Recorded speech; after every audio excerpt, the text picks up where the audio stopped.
Hello everyone, welcome back to my channel. Thank you so much for all the love that we've received for the past videos that we've done on the marriage series. We are continuing, and thank you for the questions that have come in. We'll make sure that we talk about that as we are doing the marriage series. So for today, we are going to be talking about the importance of prioritizing your spouse. Now, this is something that is really crucial to the marriage relationship. And I think it's something that unfortunately most couples take for granted, and we take our spouse for granted, and that always leads to, not so pleasant consequences. And we wonder why they act out or they act in certain ways. But at the root of the problem is we are not prioritizing the person we vowed before God and a whole bunch of witnesses that we would put that person first in our lives. So I think it's a really important aspect of the marriage relationship, and it's something that we need to talk about more. And say talk because it's really about communication. Yes, don't treat your spouse like a option or an interruption. They are a priority. As long as you stood before God and you said, I do know, no one held a gun to your head. So this is something that you did because you wanted to.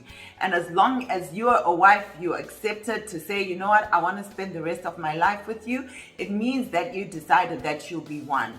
And there is nothing that hurts more than feeling rejected in a marriage. And sometimes when a person does not respond to your messages, or when they do not feel like a priority in your life and they come as you feel like an interruption, you tend to feel rejected. Okay, those eyes that you're giving, do you have something to say? No. Can you relate? Not at all. Well, can you relate? I was thinking that, it's very true what you're saying. In certain relationships, I'm just maybe referring even to our relationship, I used to do that a lot. I would just see a message, because I generally I'm not a big one on terms of using social media in general. So I delay responding to messages just to everybody. But like I say, you are a priority. So if you send me a message, it's something important, and even if it isn't, you are someone important. So I should treat it as important, and I should respond accordingly, because in responding, it shows that I am treating you as someone special. Because you can see with a whole bunch of other messages, I'll just look at the notification, ignore it. And even when I'm at home and I'm around, and then you see messages come in, or a particular person sends a message, then straight away I'm talking to you, but then I stop and then I start replying to that message. Yeah. The message that I'm delivering to you, unspoken as it may be, is that this person or this thing is more important than you, which should never be the case in a marriage relationship. I should always put you as a priority. So, and I should do that in action. So if you ever bring me or send me a message, whatever it may be, I should be on it. If I can. If I cannot, as soon as I can, maybe I'm in a meeting at work, then as soon as I'm finished, I should be able to let you know that, look, all is well. What's up? What's going on? Oh, I can do that, or whatever the case may be. You are a priority, just as I would expect to be a priority in your life. Yes, and I like what you mentioned at the beginning to say it's about communication. Communication goes two ways. It doesn't go one way. And unfortunately, like you said, I notice something that happens sometimes when you don't address the elephant in the room, to say, okay, you say, this is the way that my spouse is, but it's affecting you so much.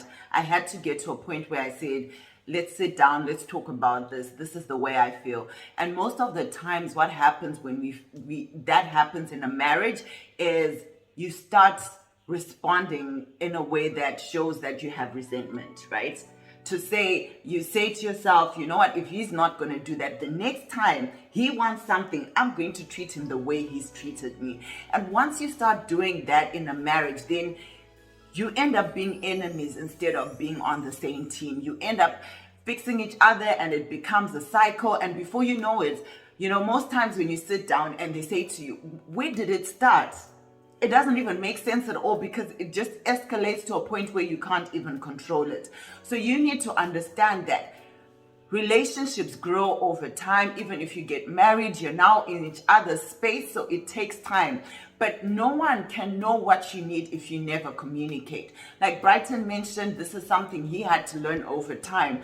And I noticed that I had to remind him. And I talk to a lot of people who say there's nothing as irritating as having to repeat myself. But I've also learned from having conversation where I say, Brighton, I've told you this 2 or 3 times, you are still doing it. And he said to me, Anna, what do you have against clarity? You know, I'm learning, so it means sometimes I get it wrong and you need to remind me. And let's be honest, even in our workplaces, sometimes we get it wrong and you want your boss to give you another chance, but why can we not do that in our relationships?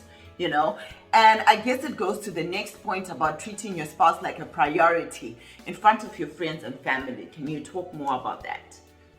That's crucial. Like whatever the case, whatever is going on between the two of you, like we said, the couple is one. You've been brought together. It's like a lock and a key.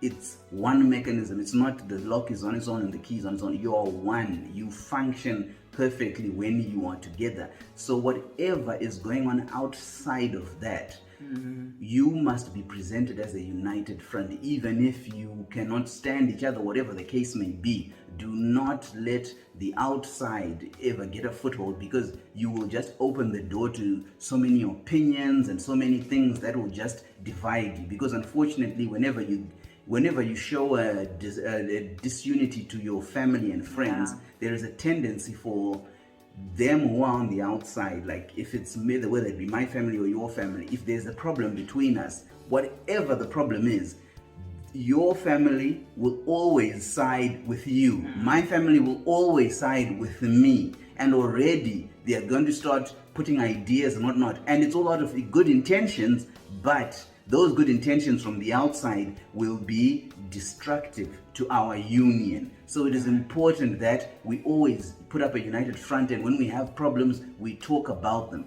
If we need to talk to someone else about our problems because we cannot solve them by ourselves, then we look for an independent party Who doesn't know both of who them. has no interest.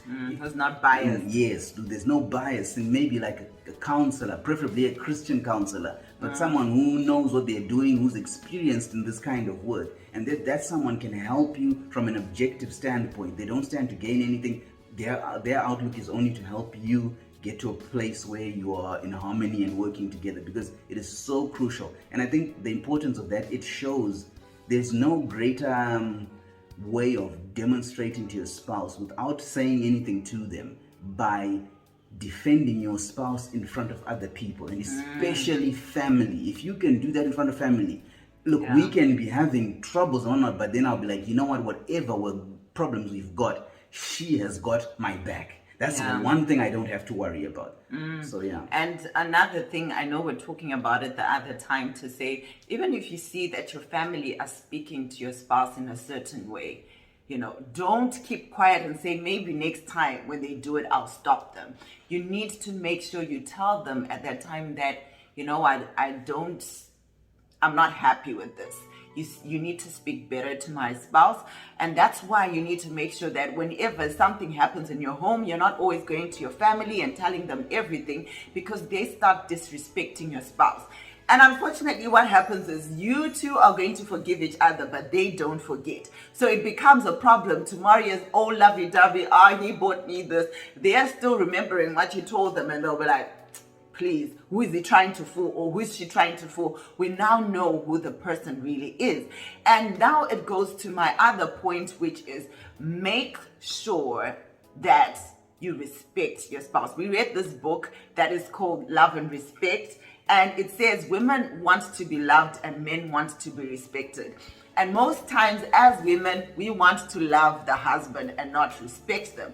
So to them, it means nothing. You need to make sure that you respect your spouse. Can you add on that? Yeah, I think it's crucial, because for men, in a man's world, how we go about and how we interact as men, and that's our nature, respect is the currency, I would say. So when you come out, when in the marriage relationship, when we are interacting and then you are loving me but not respecting me, I'm not speaking that love is not my currency, love is not my the level in which I understand that I suppose good treatment or respect, but respect happens to be what men look for. If I can see that if you respect me, then I don't have to worry about, I don't have to worry about anything. I owe you love, you owe me respect. And if I have, it's very easy for me to be all lovey-dovey and all sweet when I know that you, of all people in this planet, respect me. That is so important. Because I mean, let's admit it, men have egos, and that respect feeds our egos. And for the one place where we expect to get that respect, we don't get it. It is so demoralizing, and it just really, it can cause so many problems if your wife does not respect you. It is so important for you and unfortunately, if your wife doesn't respect you, more than likely your children will not. And if your children don't and your wife doesn't, then when you go out there, everybody will look at you and so then that's how a man will be thinking, like, look, you don't respect me.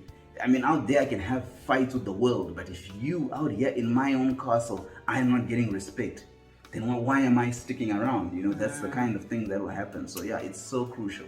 And I remember attending, or it was an online event, a session that was being done by one of the ladies who had a top job. She was a director or something.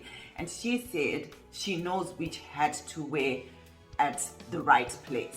You might be a boss at work, you're telling people what to do, but the moment you step in your home, remember that you need to be a wife. Remember, you need to look at the way you speak. And I think there's a tendency that once you have children, you also start treating your husband like a child. And we always say the husband is the first child, but also remember, it bruises their ego each time you disrespect them. So make sure that you speak well, and when you mess up, don't be afraid to apologize and keep trying. That's why it's important to communicate, because like we said, a relationship doesn't become perfect in a day. You're continuously going on a journey, but through communication, your spouse knows where to improve. When she disrespects you, it's important that you go and say, you know what you did really hurts me. And I was just reflecting the other day to say, have you noticed that us as people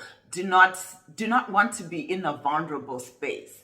And sometimes even in a marriage, instead of saying, what you did hurts me, we start acting up.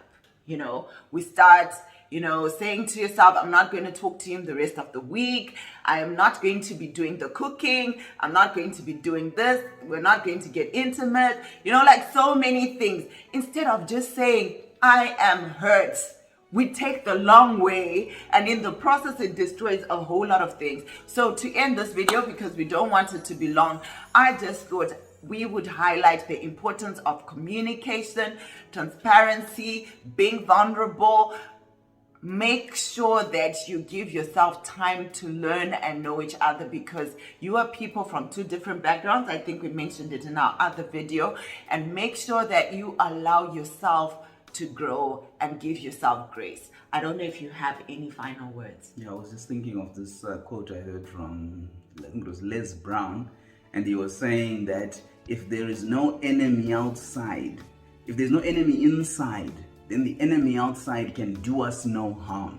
So as long as we are united, we are together, we're on the same page, then whatever, come what may, we will be fine. The two of you will be just fine as long as you're together, you're in sync, and you're working on that relationship. Because remember, you're different people, you've got differences, but as long as you're always seeking to work together, to understand each other, to move forward, to work in sync, that we help each other because we are one.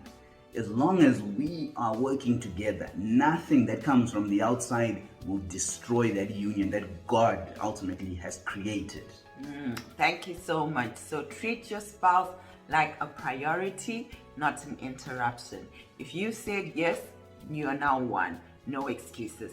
Thank you so much for watching to the end, and don't forget to subscribe, share and like. And if you have anything you'd want us to share or anything you'd want us to discuss, feel free to let us know.